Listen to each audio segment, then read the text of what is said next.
आपण अनेक यशस्वी लोकांबद्दल ऐकतो, पण यश म्हणजे नेमकं काय? आज आपण एका अशा व्यक्तिमत्वाच्या प्रवासाबद्दल जाणून घेणार आहोत, ज्यांच्या आयुष्याने यशाची पारंपरिक व्याख्याच बदलून टाकली. हाच तो महत्वाचा प्रश्न आहे. यशाचं खरं मोजमाप काय आहे? पैसा, प्रसिद्धी की अजून काहीतरी? रतन टाटा यांच्या आयुष्याकडे पाहिलं की या प्रश्नाचं एक खूप वेगळं आणि प्रेरक उत्तर मिळतं. आणि तेच आपण आज समजून घेणार आहोत. बरं, कुठल्याही मोठ्या व्यक्तिमत्वाला समजून घ्यायचं असेल तर आधी त्यांच्या विचारांचा, त्यांच्या मूल्यांचा पाया समजून घ्यावा लागतो, नाही का? रतन टाटांच्या बाबतीत तर हे अगदी खरं आहे.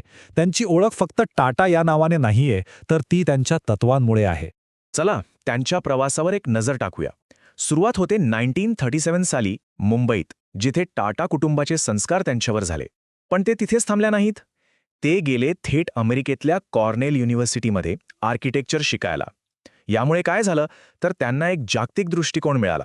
आणि मग 1991 साली जेव्हा ते टाटा ग्रुपचे चेअरमन झाले, तेव्हा हाच ग्लोबल व्हिजन त्यांनी भारताच्या औद्योगिक प्रगतीसाठी वापरला. म्हणजे बघा, प्रत्येक टप्प्याने त्यांना कसं घडवलं. मी मगाशी म्हटल्याप्रमाणे त्यांची ओळख फक्त आडनावामुळे नव्हती. ती घडली होती त्यांच्या प्रचंड मेहनतीमुळे, त्यांच्या कमालीच्या शिस्तीमुळे आणि हो, त्यांच्यातल्या त्या साधेपणामुळे, त्या नम्रतेमुळे. आणि सगळ्यात महत्त्वाचं म्हणजे भारताशी असलेली त्यांची नाळ कधीच तुटली नाही. हीच मूल्य, हाच त्यांच्या व्यक्तिमत्वाचा खरा पाया होता. तर ही झाली त्यांची वैयक्तिक मूल्य. पण गंमत म्हणजे हीच मूल्य त्यांनी आपल्या कामात उतरवली, एका प्रचंड मोठ्या ग्लोबल व्हिजनमध्ये बदलली. त्यांचं ध्येय फक्त बिझनेस वाढवणं नव्हतं, तर भारताला जगाच्या नकाशावर मानाचं स्थान मिळवून देणं होतं.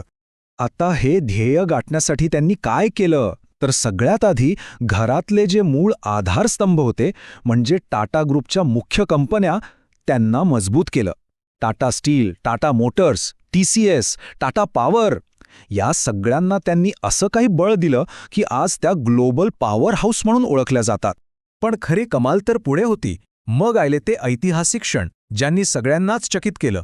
टिटलिटी, युरोपची बलाढ्य कोरस स्टील आणि मग जॅग्युआर लँड रोवर.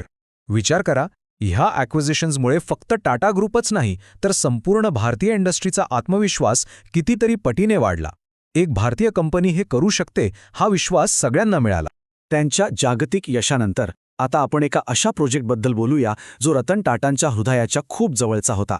हा प्रोजेक्ट त्यांच्या बिझनेस फिलॉसॉफीचं, त्यांच्या विचारांचं अगदी उत्तम उदाहरण आहे. हा एक असा उपक्रम होता जो निव्वळ पैशासाठी नाही, तर माणसांसाठी, एका सामाजिक विचारातून जन्माला आला होता. विचार किती साधा होता, पण किती मोठा. एका सामान्य कुटुंबालाही स्वतःची गाडी असावी, बस एवढ्याशा विचारातून जगातल्या सगळ्यात मोठ्या आणि महत्त्वाकांक्षी ऑटोमोबाईल प्रोजेक्टपैकी एकाचा जन्म झाला. म्हणूनच टाटा नॅनो ही फक्त एक गाडी नव्हती, ती एक स्वप्न होतं, एक प्रतीक होतं की प्रत्येकाला सुरक्षित प्रवासाचा हक्क आहे. हा प्रोजेक्ट नफ्या-तोट्याच्या पलीकडचा होता. तो सामाजिक जबाबदारीचा एक आरसा होता. बिझनेस, ग्लोबल अचीव्हमेंट्स, नॅनोसारखे प्रोजेक्ट्स, हे सगळं तर आहेच. पण आता आपण रतन टाटांच्या त्या पैलूकडे वळूया जी त्यांची खरी ओळख आहे असं अनेक जण मानतात. आणि ती ओळख म्हणजे समाजसेवेप्रती असलेलं त्यांचं समर्पण. आणि इथेही त्यांचं वेगळेपण दिसतं. त्यांनी केलेल्या कामाचा कधी गवगवा केला नाही, प्रसिद्धीपासून नेहमीच दूर राहिले. समाज कल्याणाला पहिलं प्राधान्य, वैयक्तिक प्रसिद्धीला नाही. शांतपणे आपलं योगदान देत राहणं हा त्यांचा स्वभाव होता. त्यांच्या मार्गदर्शनाखाली टाटा ट्रस्टने जे काम केले त्याची व्याप्ती पाहिली तर आपण थक्क होतो. शिक्षण असो, आरोग्य असो, खेड्यापाड्यातल्या शाळांपासून ते कॅन्सरवर उपचार करणाऱ्या मोठ्या हॉस्पिटल्सपर्यंत. एवढंच नाही तर ग्रामीण विकास, सायंटिफिक रिसर्च आणि देशावर जेव्हा जेव्हा संकट आलं तेव्हा मदतीसाठी सगळ्यात आधी धावून जाणं, या प्रत्येक क्षेत्रात त्यांचं योगदान खूप मोठं आहे. तर एक यशस्वी उद्योगपती, एक स्वप्न पाहणारा विजनरी आणि एक निस्वार्थ समाजसेवक, या सगळ्या भूमिका एकत्र केल्यावर आपल्याला कळतं की रतन टाटांना एक आदर्श नेता का म्हटलं जातं. बघा, त्यांच्याकडे दोन प्रकारे पाहिलं जातं. एकीकडे ते एक जबरदस्त बिझनेसमन आहेत, ज्यांनी एका मोठ्या साम्राज्याला आधुनिक बनवलं, जगात पोहोचवलं. पण दुसरीकडे हीच त्यांची मोठी ओळख आहे. ते एक प्रेरणास्थान आहेत, एक नम्र, दूरदृष्टी असलेले नेते जे आजच्या तरुणाईसाठी एक आदर्श आहेत. त्यांचं व्यावसायिक यश कोणी नाकारू शकत नाही, पण त्यांचा खरा वारसा तो त्यांच्या प्रेरणादायी व्यक्तिमत्वात आहे. आणि हे सगळं एका वाक्यात सांगायचं झालं तर ते स्वतःच म्हणतात, यश हे केवळ नफ्यात मोजू नका, तर आपण समाजाला परत काय देतो त्यात खरं यश आहे.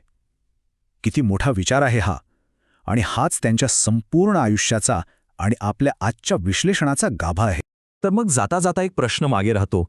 रतन टाटांनी यशाचा जो आदर्श घालून दिलाय तो पाहता आपल्या पुढच्या पिढीचे नेते, पुढचे लीडर्स ते स्वतःच्या यशाचं मोजमाप कसं करतील? हा प्रश्न विचार करण्यासारखा आहे नाही का?